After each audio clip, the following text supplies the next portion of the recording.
Hello, happy Sunday. How are all of you guys doing? I'm doing amazing. Thank you so much for asking. This week I'm coming to you in my workout gear, coming to you in the spirit of Wakanda forever, in the spirit of Black is King, in the spirit of the motherland. So I hope you guys like my workout. This was one of my birthday presents from Isaac and I absolutely love them. So sharing those all with you guys so you can admire them. But today I want to share another video with you guys with some tips for you in the kitchen, and this one is going to be all about things that you should keep in your cupboard, 5 things that you should keep in your cupboard at all times that will make your life a lot easier because you will always have some of the essentials on hand for making really delicious food. So we are going to go over those 5 items right now. I'm just going to dive right in. At the top of the list, the first item that you should always have in the kitchen, in your cupboard, that is soy sauce. So soy sauce, you can use soy sauce, or there's also tamari. Tamari is a version of soy sauce that is made without wheat. So if you're looking for something that is gluten-free, you can use tamari instead of soy sauce. You can also use concentrated amino acids. They're very similar to soy sauce, but soy sauce, it is made from fermented soybeans. It's started in China and now also very popularly made in Japan. So soy sauce, it provides a lot of flavor to food. It's a super enhancer to a lot of other foods. It offers notes of saltiness as well as a lot of savoriness, which comes from the fermentation process. When you ferment things, that can create that umami savory flavor that we absolutely love. It's so delicious. It also has notes of sweetness and a real tang to it. And soy sauce, it's like I said, it's a flavor enhancer. It's super versatile. You can use it in the kitchen all the time. I love using it in marinades. So if you're cooking meats, it's a really great one to include in any kind of marinade that you're making. It also is super good in sauces, paired with all sorts of things, not just rice. I love it with rice, but I use it in sauces that I make. When I make lentils, I add soy sauce. When I use different kinds of ancient grains and quinoa, I make sorghum, I add soy sauce because it adds so much flavor, and you can cut down on the amount of salt that you need to use because there's a bunch of saltiness in the soy sauce as well. But it comes along with other flavors, so you don't just get saltiness, you also, like I say, you get that umami flavor, you get some tanginess. So soy sauce is one that you should always have on hand in the kitchen, absolutely essential. As you can see, I have more than one different kind. I have like the low sodium one, I have this other one that I picked up at the store. I usually keep tamari in the house with me as well. I don't have any right now, I think we used it all up, but that is an essential one that I highly recommend keeping on hand because it can be used in so many different kinds of ways in the kitchen. The next item that you should always have on hand in your kitchen is vanilla extract. And vanilla extract, this one is a super enhancer for basically if you're cooking any kind of sweets. This is the one that you want to have in the kitchen because it enhances a lot of the sweet flavors.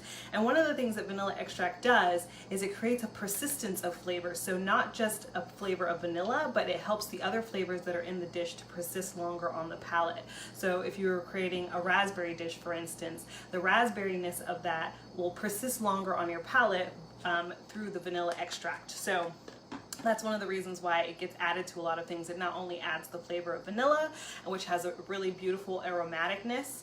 It comes from a flower, so it has a really beautiful, like, flowery aromatic to it, but it also enhances with other flavors and keeps them persisting longer on the palate so they taste even better. And vanilla, it comes from a bean that is, it's native to Central and South America, and then from there it was taken by Europeans to other parts of the world, and so now it's mostly produced in Madagascar and Indonesia. And so when you see them, you'll probably see them like Madagascar vanilla beans are super popular and well known for being really expensive. Those are some of the best beans that you can find. And something really important to note is when you buy vanilla extract, you'll often see vanilla extract, but you'll see imitation vanilla extract close by, which will be a whole lot cheaper. And I highly recommend, if you are going to buy vanilla extract, to buy the real thing. Don't buy the imitation one, even though it's much cheaper. It's full of synthetic vanillin chemicals that are not like the real thing. They are an approximation, but you miss a lot of the depth of flavor that you get from vanilla. And that's one of the things that's really really nice when you add vanilla is it adds depth of flavor, it adds roundness and warmth to the dish, and you don't always know that you're tasting the vanilla exactly, but you really will miss that when it's not in the dish. So it adds a lot to it, and you don't need a whole lot. That's the great thing, is it is expensive, but usually when you add vanilla to a dish, you don't need a lot. It goes a really long way. You can add half a teaspoon to, you know, an entire cake and it'll do the job. So you don't necessarily need a whole lot of vanilla in order to get the job done. And then the other thing that I use besides vanilla extract, if you're looking for vanilla beans, you can buy fresh vanilla beans. Sometimes they're a little bit harder to find. So I also use this, which is a vanilla bean paste. And so this works really well in things where you want a vanilla bean, not necessarily extract. You want the actual bean in there.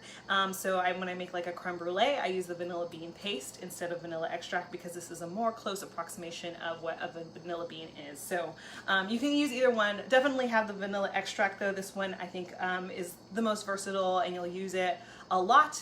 As you can see, I'm almost out of this one. I think I got this one from Costco or something maybe, but yeah, it works. It definitely works in so many different dishes. When you're making things for breakfast, you know, like waffles, or you're making French toast. I love throwing it into a smoothie too. It adds a little extra bit of flavor. You're making cookies and cakes and pies, all of those things. Vanilla extract is an ingredient that will be essential for all of those. It adds a lot of flavor, and like I said, it helps to enhance all those other flavors that are in the dish. So it's important not just for adding vanilla, but for making the entire dish come together. The next ingredient to keep on hand in your cupboard, an essential, especially for me because I like spicy things, is hot sauce. So I have a variety of hot sauces here. I've got some sriracha, I've got Tabasco, Chipotle Tabasco, I've also got a habanero hot sauce. I have also a whole entire tasting kit of hot sauces that Isaac got me for Christmas. So I'm a hot sauce lover. I love hot sauce. But even if you're not a big hot person, like you don't like things to be spicy, having hot sauce is still essential and an important ingredient for a lot of different dishes and adding flavor. Even just a tiny bit of pungency can enhance the flavors of a dish. And what it is in hot sauce, in things that have chilies and peppers, the thing that makes them spicy is the capsaicin.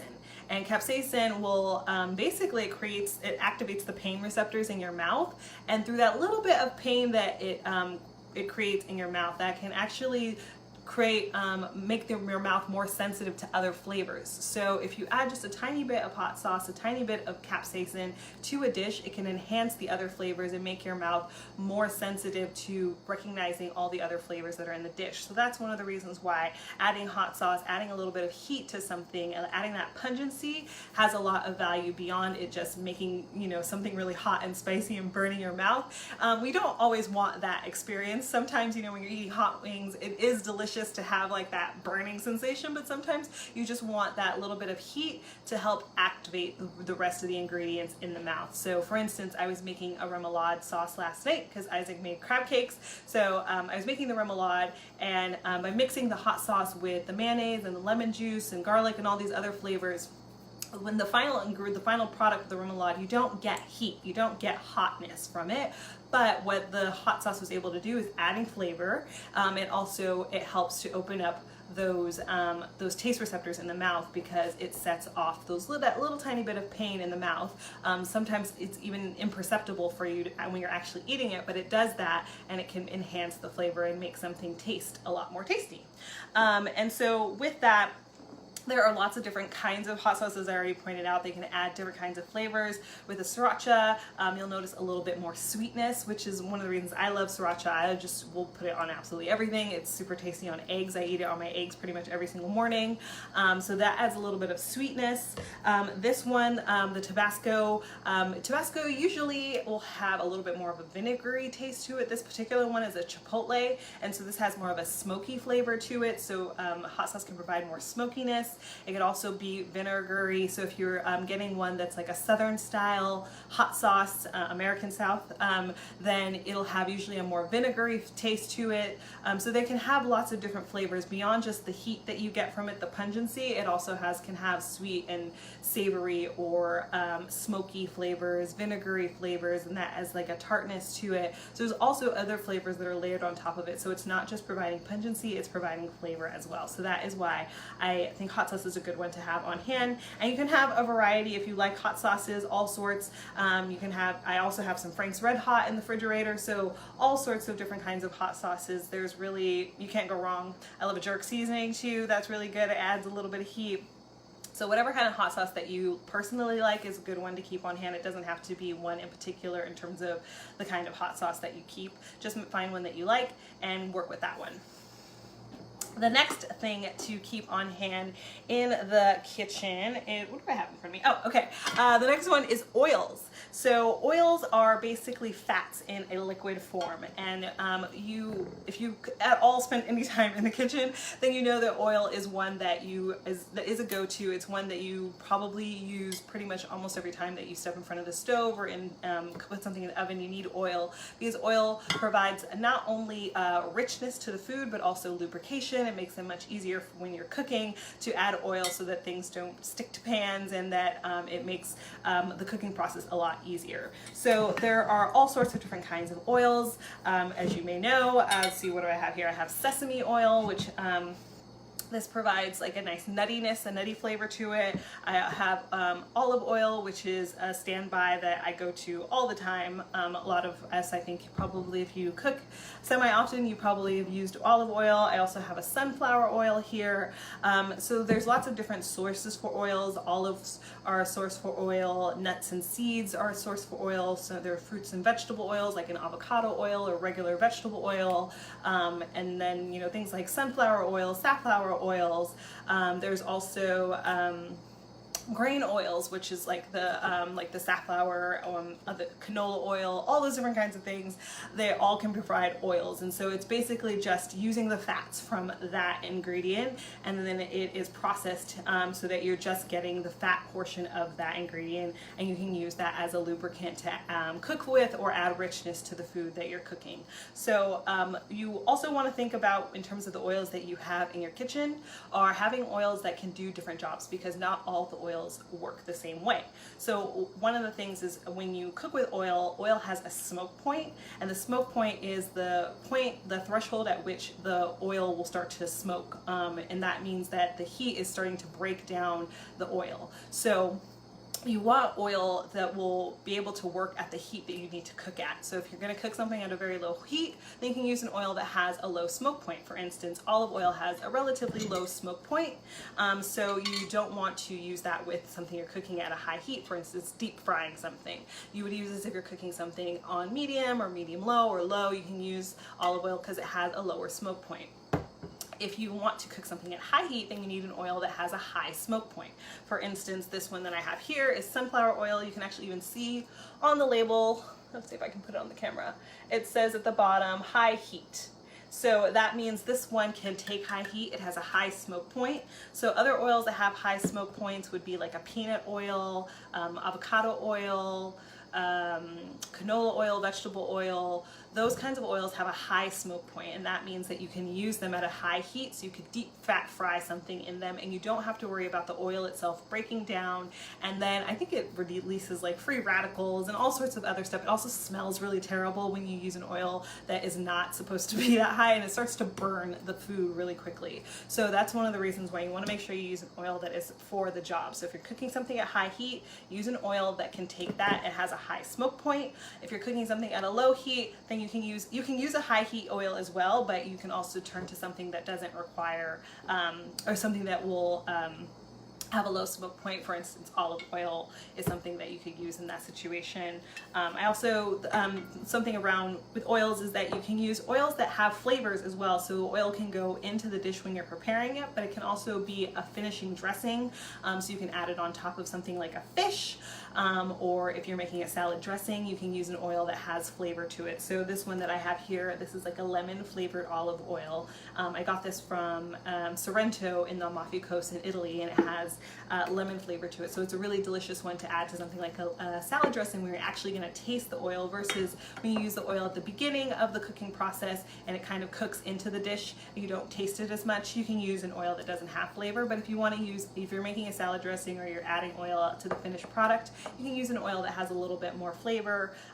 The lemon one, also olive oil in general, is a really great one because it has a lot of flavor in it. I also like sesame oil as a little bit of a finisher because it has that nutty flavor like I mentioned. So that's what to know on the oil front. And last but not least, the final thing that you want to have in your cupboard at all times in order to be prepared to cook really delicious food and make your life way, way easy is vinegar. You want to have vinegars on hand, and vinegar is actually it is a part of the process of making alcohol. So first, when you ferment whatever kind of product it is, whether it's a wheat, or like a grain, hops, or grapes to make wine, you first get alcohol, and then if you were to continue the fermentation process past that, the alcohol will actually turn into vinegar. So if you ever have like a bottle of wine somebody gifted to you or something like that, and then you don't drink it, and you let it sit there and sit there and sit there and sit there and sit there maybe for a couple of years, and it's just sitting on the shelf, if you were to open it up after a really long time, it probably will just turn and taste like vinegar. It's turned to vinegar. So that's why sometimes when they have those super old bottles of wine that people like find from like the 1700s or something, and people are like, oh, it's, you know, this amazing aged bottle of wine, it actually probably isn't going to taste like anything but vinegar at that point. That's what happens to alcohol when it sits for a really long time. It just turns into vinegar. So that's actually how vinegar was discovered, is through kind of vinegar and alcohol were discovered at the same time by the early civilizations, because the process, it happens kind of in sync, because the alcohol goes from alcohol into vinegar. But with vinegar, the main property that gives it the vinegariness in terms of that tartness that you get from vinegar, as well as the smell, is acetic acid. And so that's the active ingredient in what creates and makes something into vinegar. And so that acidity is something that provides a lot of flavor to dishes. You can get a lot of flavor, but you can also use that to your advantage when you're making different kinds of food, because in a vinegar, that acid will react with other things. For instance, if you're making a marinade, the acid reacts with the proteins. It starts to break down the proteins in the meat, and so it can tenderize the meat by using vinegar with it. Also, the great thing about acetic acid is that it resists microbes really, really well. So it's a really great preserving agent. It will prevent microbes and germs and things like that from growing. So if you were making things like pickles, that's why we use vinegar, because the microbes can't start to grow, and you can keep something for a really, really, really long time, like pickles, or, you know, if you're pickling carrots and beets and all sorts of things like that, you can use vinegar, and you don't have to worry about bacteria starting to grow, because vinegar will prevent that from happening. It's also a really great natural cleaning agent. So if you're cleaning your home and you don't want to use harsh chemicals, you can always use vinegar as a really great cleaning agent. Just aside from cooking and everything like that, it's a really great cleaning agent that is all natural. So in terms of vinegar and the types of vinegars, what you get vinegar from, there are lots of different varieties of vinegar. There's wine vinegars, there's cider vinegars, there's fruit vinegars, malt vinegars, Asian vinegars, balsamic vinegars. So I have a variety of them here. We have a couple wine vinegars. So this is a red wine vinegar and a white wine vinegar.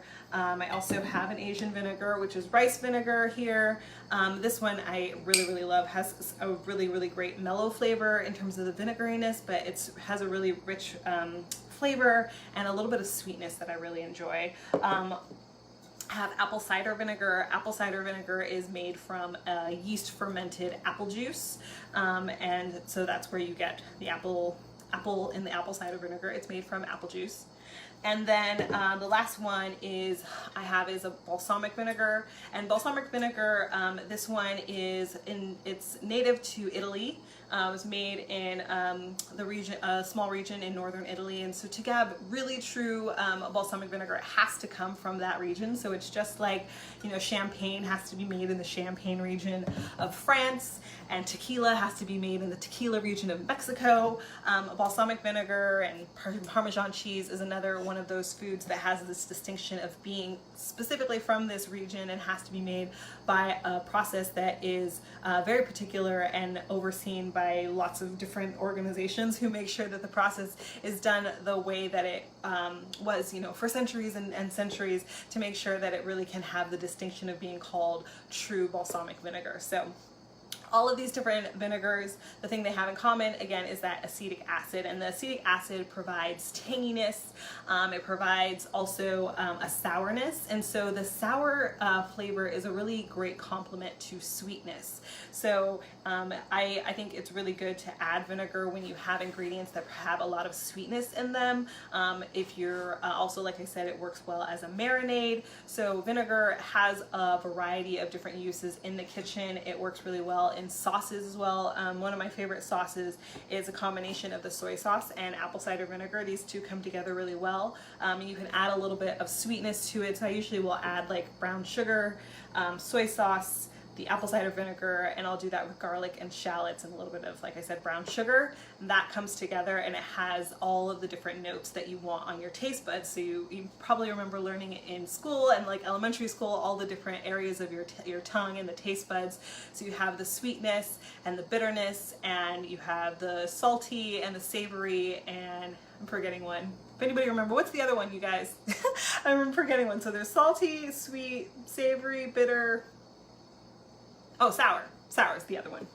So that combination that I just mentioned, it gives you a taste for all of those different ones. So you get salty and sweet and savory and sour, all of those mixed together by putting those ingredients in the mix. So that's one of the reasons that I like to mix those together, because it really complements all of the regions of your taste buds.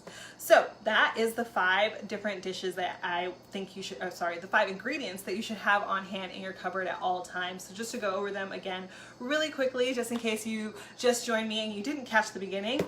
Number 1, the first ingredient to have on hand at all times is soy sauce. This adds a lot of tanginess and salty flavor, and most importantly, a nice rich savory umami flavor to your food. It's super versatile and can enhance dishes from meats to grains. Super, super delicious. The next one is the vanilla extract. Vanilla extract is really essential for any kind of baking that you're doing. It also pairs well with some savory dishes. For instance, it works well with a lobster or pork, and a little bit goes a long way. So make sure that you buy the real thing and invest in that, because the flavor is really, really heads and tails above of the imitation version. So make sure that you buy the real thing. And the next one is hot sauce. Hot sauce provides pungency as well as flavor, and you can get lots of different flavor profiles depending on the hot sauce that you choose. So you could get something sweet or smoky or vinegary, just depends on the hot sauce that you choose. So find one that you like and keep that on hand. And that pungency that you get from hot sauce not only provides heat, but that little bit of pain that it creates activates more intense flavor in your mouth. So that's one of the reasons why we like hot in our food. The next thing to have on hand is oil. Oil is a liquid form of fats, and it's absolutely essential for cooking. Makes it way easier in the cooking process for anything you're cooking on the stovetop, as well as lubricating things that you're putting into the oven, and it adds richness as well. So there's all the flavors in the fat. That's one of the things I remember learning in cooking school, was the fat is where the flavor is. So don't ever skip on the fat. Fat is super important, and there's lots of different kinds of oils, but one of the key things to remember is looking at the smoke point of your oil and making sure that you're using an oil that is proper for the level of heat that you're going to be applying to the food. So if you're going to cook food that needs to be at a really high heat, cooking on high, deep fat frying something, you use an oil that has a high smoke point. Otherwise, if you're cooking something on low or medium, you can use a oil that has a lower smoke point. And last but not least, the final thing to have in your cupboard is having vinegar. Vinegar is really important for providing both flavor as well as a preservation tool. So you can use that for pickling things. It works well for breaking down meats and vegetables, fruits, because of the acid in there, so it can break right through the proteins of meat as well as those hard cell walls of fruits and vegetables. So you can pickle things, marinate, macerate, absolutely essential for all of those jobs. And it also provides a ton of flavor to the foods that you add it to. So it works really great as a marinade as well, and works great in salad dressings, all sorts of things. So make sure that you keep some vinegar on hand, and I would say a variety is always best when it comes to this. Same as with oils. I think having a variety of oils and vinegars will help because they can do so many different jobs, and they all provide different kinds of flavors. So really finding a few that you like and keeping those on hand. As you can see, I have way too many of everything all the time in my cupboard. I have like a million varieties of all sorts of things, but they all come in handy, and then I get to taste all sorts of new things. So if you guys have any that you like in particular, I would love to know what kinds of oils or vinegars or hot sauces that you love, any brands that are the ones that you keep on hand in your cupboard, because I'm always buying new stuff. I get suggestions from you guys, and then I go out and try them out because I love to try new ingredients and see how they taste and how to work with them, and then I can share them with more people and help you if you have questions about how to work with different ingredients and how to pick the one that will work best for what you need. So I would love to know if you have any that you love, absolute essential versions of any of these 5 ingredients that you keep in your cupboard. Please let me know. And I hope you have an absolutely awesome Sunday. Enjoy the rest of your weekend. I hope it's restful, and then you have an awesome week as well. Thanks everyone. Bye.